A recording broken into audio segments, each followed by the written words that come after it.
Ariel. C'est comme ça qu'elle s'appelle. Oui, l'île de Riel. Cette île n'apparaît pas sur les cartes traditionnelles, tellement elle est petite. Le peuple de cette dernière n'a aucune ambition politique. Et comme l'île n'habite aucun intérêt, tout le monde s'en fout, au point qu'on en oublie jusqu'à son existence.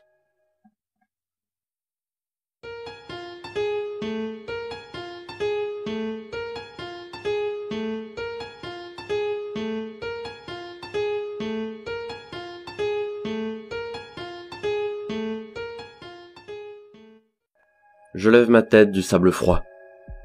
On pourrait croire, quand on regarde les images des îles paradisiaques sur les cartes postales, que le sable est doux et chaud, alors qu'en réalité, l'eau glacée le rend froid et humide.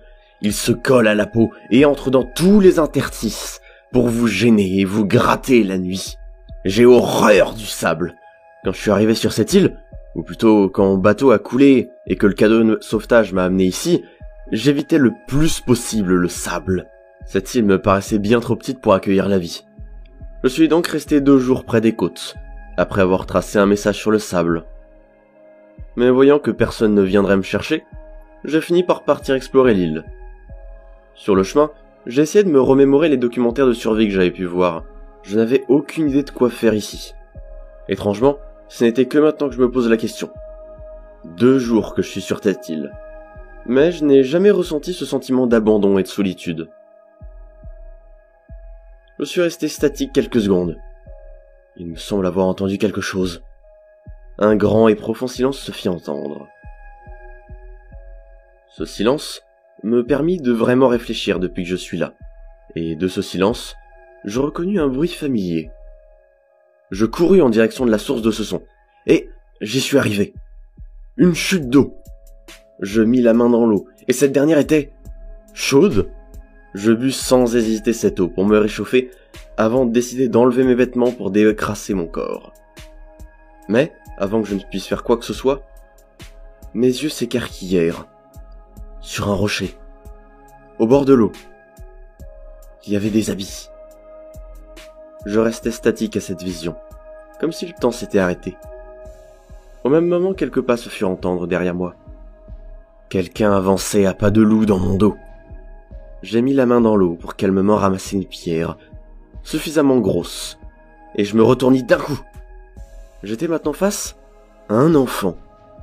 Je l'ai d'abord pris pour une jeune fille, à cause de ses longs cheveux, mais ses organes génitaux ne laissaient pas la place au doute. L'enfant avait de longs cheveux verts, qui lui arrivaient jusqu'aux cuisses. Ses yeux étaient bleus. Son corps, malgré la nature désertique de l'endroit, était frêle et propre. J'interrogeais l'enfant sur sa condition, sur ses parents, sur sa vie, mais mes questions restaient sans réponse. Je crus d'abord que l'enfant ne comprenait pas ma langue, mais il était capable de bouger la tête à l'affirmatif ou au négatif à des questions simples. Il était muet. J'ai demandé à l'enfant de m'écrire son nom. Il s'exécuta et écrivit au sol « Euriel ». Euriel, c'est un joli nom. Il s'habilla d'un pantalon à bretelles, et il m'entraîna dans la forêt quand je lui ai demandé s'il connaissait un endroit où manger. Il me conduisit à un grand buisson, rempli de fruits inconnus. Ces fruits me faisaient étonnamment envie. Malgré le danger, j'en pris un dans ma main, avant que l'enfant ne la pousse pour faire tomber le doux fruit. Je lui lançai un regard interrogateur, quand Euriel décrocha une des feuilles du buisson pour me la donner. Cette feuille était blanche, comme neige. D'ailleurs, je n'en avais jamais vu non plus. En y repensant, je fus hésitant à manger.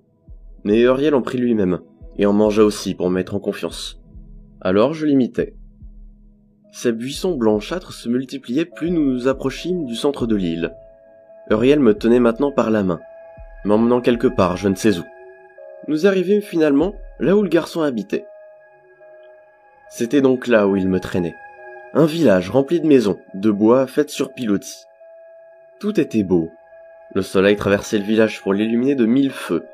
Les maisons étaient parfaitement astiquées, et on pouvait y sentir une odeur de bouillon aux feuilles blanches. Mais le plus étrange étaient les habitants du village. Euriel n'était pas seul. Il y avait une 30aine de villageois pour une 20aine de maisons. Les villageois étaient tous endormis, certains dans leur lit, d'autres simplement par terre, sur le sol de leur maison, comme s'ils s'étaient tous évanouis d'un coup. Leurs corps sont chauds, ils respirent, et leurs cœurs battent, mais impossible de les réveiller. J'ai décidé de m'installer ici avec Uriel. J'ai choisi une maison habitée par une jeune femme d'à peu près mon âge. Je l'ai sortie du lit pour la poser sur une chaise à la salle à manger. Son lit était très confortable. J'y ai fait un très bon rêve. Je me sentais enfin chez moi. Petit à petit, je me suis fait une petite routine. Le matin, j'allais sur la côte pour voir si un avion ou un bateau passait, mais rien n'est jamais venu. Puis, j'allais cueillir des feuilles blanches pour en faire un bouillon. Nous nous revîmes pour le manger avec Uriel. Puis, nous vaquions à nos occupations. Au cours d'une de mes promenades, je tendis l'oreille. Le vent dans les buissons faisait un bruit étrange.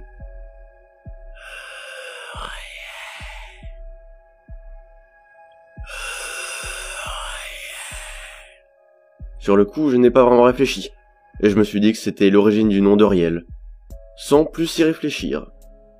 D'ailleurs, à chaque fois que j'abordais le sujet des villageois endormis, il prenait un air triste. Je n'ai jamais eu le courage de lui poser mes questions. Je ne sais pas depuis combien de temps je suis là, mais les jours commencent à se ressembler, de plus en plus. Et je recommence à me morfondre.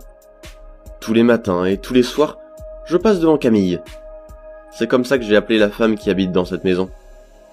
Elle est vraiment magnifique. Son visage est parfaitement propre et doux. Elle sent la rosée du matin à chaque heure de la journée. Ses cheveux sont d'un blanc étincelant. Je la dévorais du regard, du soir au matin, du matin au soir. Et vint le jour fatidique. Un jour, j'ai craqué. J'ai attendu qu'Uriel s'endorme pour rentrer chez moi. Je suis resté devant Camille quelques minutes, avant de la prendre et de l'installer sur le lit, en la déshabillant progressivement. Je sentais sa délicieuse odeur sur ses habits. Son entrejambe était d'un naturel époustouflant qu'aucun homme ne pourrait ignorer. Sa poitrine, douce et généreuse. J'ai tâté la marchandise, avant de la transpercer de mon dard, répandant ma semence par de multiples allers et retours. Mon visage se crispa de bonheur. Camille, elle, gardait les yeux fermés, toujours endormie. Je collai alors mes lèvres aux siennes, quand une envie de vomir immédiate me prit. Je sortis du lit pour ne pas salir ma belle, et je vomis mes tripes. Ce fut extrêmement douloureux, comme pour châtier le crime parfait que je venais de commettre. Quand j'eus fini, j'ai juste eu le temps de reprendre ma respiration avant de me retourner vers Camille et de me paralyser. Toute la maison avait perdu de sa jeunesse. Elle était maintenant complètement pourrie, et de multiples insectes parcouraient le sol, et avaient même déjà commencé à me manger la peau et le dard. Camille n'était plus la belle endormie que j'avais connue, mais un horrible cadavre pourri par l'humidité et dévoré par la vermine. Je ne pus m'empêcher de crier en dehors de la maison. Le village qui était autrefois si beau avait repris sa véritable apparence. Un vieux taudis habité par des cadavres et des rats. Je courus en dehors du village, en dehors de tout. Ce soir-là, le vent était tellement fort que ce nom me brisait les tympans.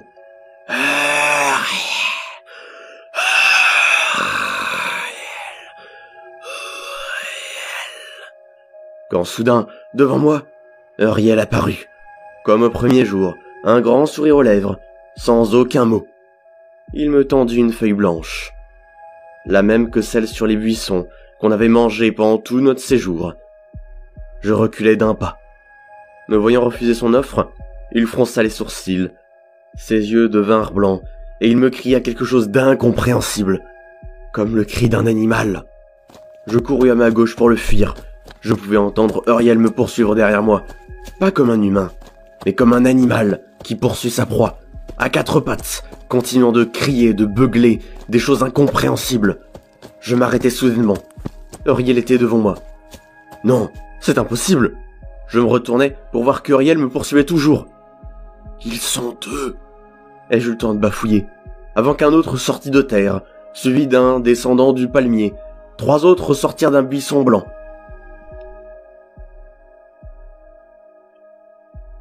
L'île de Riel. C'est ainsi que s'appelle cette île. Elle ne possède qu'un seul habitant du même nom, Euriel. Il possède l'étrange don d'être partout à la fois. Sur son île, c'est le seul maître. Mais uniquement sur son île. Ça fait combien de temps que je suis sur ce rocher? J'ai réussi à m'échapper de l'île et à me réfugier sur un rocher à proximité, à une dizaine de mètres de la plage. Euriel me regarde toujours. Il n'a pas cligné des yeux, et manger ne semble pas lui être de première nécessité. Il reste simplement là, debout, sur le sable fin. J'ai réussi à me nourrir, grâce aux crabes et aux autres animaux marins qui traînent. Euriel ne peut pas partir de cette île. C'est pourquoi il veut qu'on y reste. Mort ou vif. Je sais que vous lirez mon message. Je sais que vous viendrez me chercher. Je suis sur le rocher en forme de miche de pain, au nord-ouest de l'île. Contentez-vous de suivre mes cris. Je sais que vous finirez bien par lire ce message, que j'ai écrit sur une des feuilles blanches que j'ai pu ramasser. Je ne sais pas comment vous êtes arrivé ici, mais je sais que vous y êtes. Vous avez sûrement déjà mangé des feuilles blanches. Je le sais car, depuis une dizaine de jours, Euriel n'est plus là.